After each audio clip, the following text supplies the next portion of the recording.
11월 27일 역대하 21장 2절에서 20절까지의 말씀을 가지고 하나님은 경외하는 자에게 은혜 주신다. 하나님은 경외하는 자에게 은혜 주신다. 이런 제목으로 말씀을 나누도록 하겠습니다.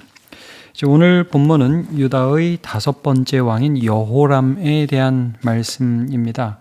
르호보암, 아비야, 아사, 여호사밧 그리고 여호람입니다.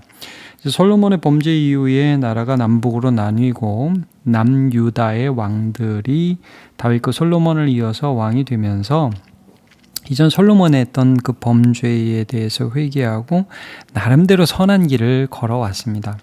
근데 이제 여호사밧 때에 그가 이제 아합 가문과 친인척 관계를 맺으면서 북이스라엘의 영향을 받게 되죠.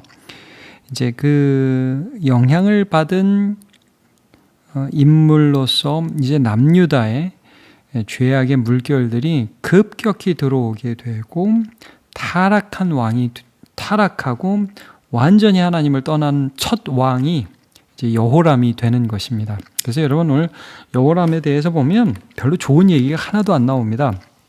1절에서 4절을 보시면 이제 여호람이 왕이 됐는데 여호사밧의 첫째 아들이었거든요. 동생들이 많이 있었어요. 근데 이제 왕이 된 다음에 4절 보세요. 여호람이 그의 아버지의 왕국을 다스리게 되어 세력을 얻은 후에 그의 모든 아우들과 이스라엘 방백들 중 몇 사람을 칼로 죽였더라. 이게 뭐냐면 자기의 왕위의 경쟁자가 될 수 있는 사람들을 다 죽여버리는 거예요. 왕위에 대한 이 세상 나라에 대한 어떤 집착이 있었던 사람이라는 것을 좀 알 수 있고, 사실은 이런 모습을 나중에 여러분 어디서 볼 수 있냐면 이 여호람의 아내인 아달랴에게서 볼 수 있어요. 그 이제 조금 이따 보긴 하겠지만 아달랴가 자기의 아들이 이제 갑자기 죽거든요. 하나 남은 아들 아시아라고 하는데 이제 그 아들이 죽자 나머지 아들도 다 죽여버리고 자기가 나라를 통치해요. 그래서 이제 왕후로서 나라를 통치하는 아주 특별한 역사가 남유다의 역사에 한 번 있거든요. 근데 이제 이런 집착의 모습들을 여호람이 갖게 돼요. 그러면서 하나님을 배역하는 모습을 계속 보이는데 이제 결정적인 그 역할을 한 게 이제 아달랴였다는 것을 이제 6절에서 이제 암시하고 있죠. 그가 이스라엘 왕들의 길로 행하여 남유다 왕인데 북이스라엘의 왕들의 길로 행하여 아합의 집과 같이 하였으니 왜? 이는 아합의 딸이 그의 아내가 되었습니다. 그가 여호와 보시기에 악을 행하였으나 이런 말씀이 나온단 말이에요. 그러니까 이제 여호사밧이 참 좋은 왕이었죠. 이 여호람의 왕인 여호사밧, 이 17장부터 20장까지 나오는 이 여호사밧이 참 좋은 왕이었는데 결정적인 실수가 뭐였냐면 아합 가문과 교제한 것이고 며느리 잘못 들여온 것입니다. 그래서 사실 20장 맨 마지막에 보면 역대하 20장 35절에도 보면 유다 왕 여호사밧이 나중에 이스라엘 왕 아하시아와 교제하였는데 그러죠. 아시아는 심히 악을 행하는 자였더라.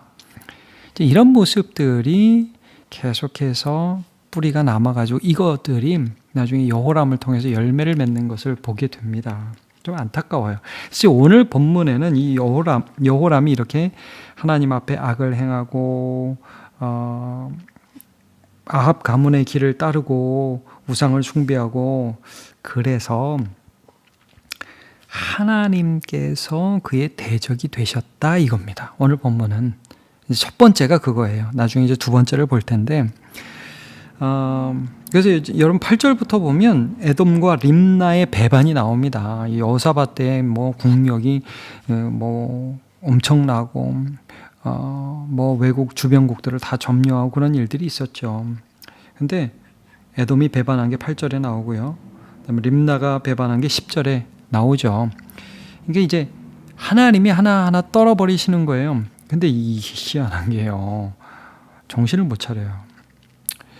11절부터 보면 여호람이 또 유다 여러 산에 산당을 세워 예루살렘 주민으로 음행하게 하고 또 유다를 미혹하게 하여서 하나님이요 선지자 엘리야를 통해서 글을 보냅니다. 근데 여러분 엘리야는 우리가 열왕기에 보면 북이스라엘 선지자예요. 그래서 아합이라든지 아합의 아들에게 굉장히 많은 영향력을 끼쳤잖아요. 그럼에도 그들이 회개하지 않았던 것과 똑같은 적대감을 가지고 있었던 게 여호람입니다. 그래서 이 선지자가 남유다 왕한테까지 편지를 썼어요. 굉장히 무서운 말이죠. 12절에 보시면 왕의 조상 다윗의 하나님 여호와께서 이같이 말씀하시기를 내가 내 아비 여호사밧의 길과 유다 왕 아사의 길로 행하지 아니하고 오직 이스라엘 왕들의 길로 행하여 북이스라엘 따라갔다 이거죠. 남유다의 선한 왕 말고 신앙 있는 왕 말고 유다와 예루살렘 주민들을 음행하게 하기를 아합의 집이 음행하듯 하며 또 내 아비 집에서 너보다 착한 아우들 아마 이 아우들은 하나님을 믿었던 것 같아요. 근데 다 죽여버렸어요. 그랬으니 여호와가 내 백성과 내 자녀들과 내 아내들과 내 모든 재물을 큰 재앙으로 치시리라. 이제 오늘 본문에서 경고하는 게 이겁니다. 뭐냐면 내가 하나님을 버려요. 강팍해요. 완고해요. 듣지 않아요. 그래서 하나님이 나를 치시잖아요. 이건 정말 무섭다 이거예요. 이 여호람은 아마 아달랴와 말하면서 이렇게 생각했겠죠. 우리 동생들 죽여버리면 그러면 나는 뭐 이 왕위는 영원히 견고해. 이건 지킬 수 있어. 이렇게 생각했겠죠. 여러분 나중에 결론을 보시면 알겠지만 8년 만에 창자가 튀어나오는 병을 얻어서 죽습니다. 그러니까 이 사람 생각대로 되지 않는다는 거예요. 그 다음부터 여러분 16절부터 보시면 주어가 그러니까 바뀌어요. 이 8절에 보면 에돔이 배반했다, 뭐 림나가 배반했다 이렇게 말씀하시는데 이 16절부터 이렇게 쭉 보시면 주어가 여호와께서 여호람을 치게 하신 거예요. 여호람의 대적이 하나님이 되시는 거예요. 그러니까 뭘 해도 하나님 막으시는 거예요. 여러분 이거 무서운 겁니다. 그래서 쭉 볼게요. 블렛 사람, 구수 사람, 아라비아 사람, 구수에 가까운 아라비아 사람들의 마음을 격동시켜서 여호람을 치게 하셨어요. 주어가 여호와예요. 그래서 어떻게 되냐? 왕궁 모든 재물과 그의 아들, 아내들 다 탈취해요. 그러니까 가족을 다 끌어간 거예요. 막내 아들 여호아스 외에는 한 아들도 살아남지를 못합니다.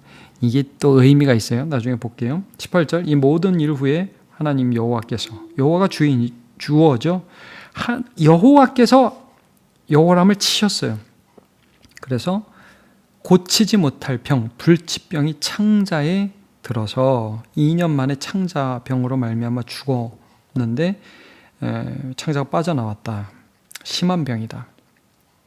근데 이렇게 살으니까 이렇게 죽으니까 사람들이 분향은 하지만 그에게 그 조상들에게 분향하던 것까지 그게 분향하지는 않았고 또 죽을 때도 외롭게 죽었다. 이제 죽음이 비참했다는 것을 계속해서 말씀하고 있습니다. 그러니까 여러분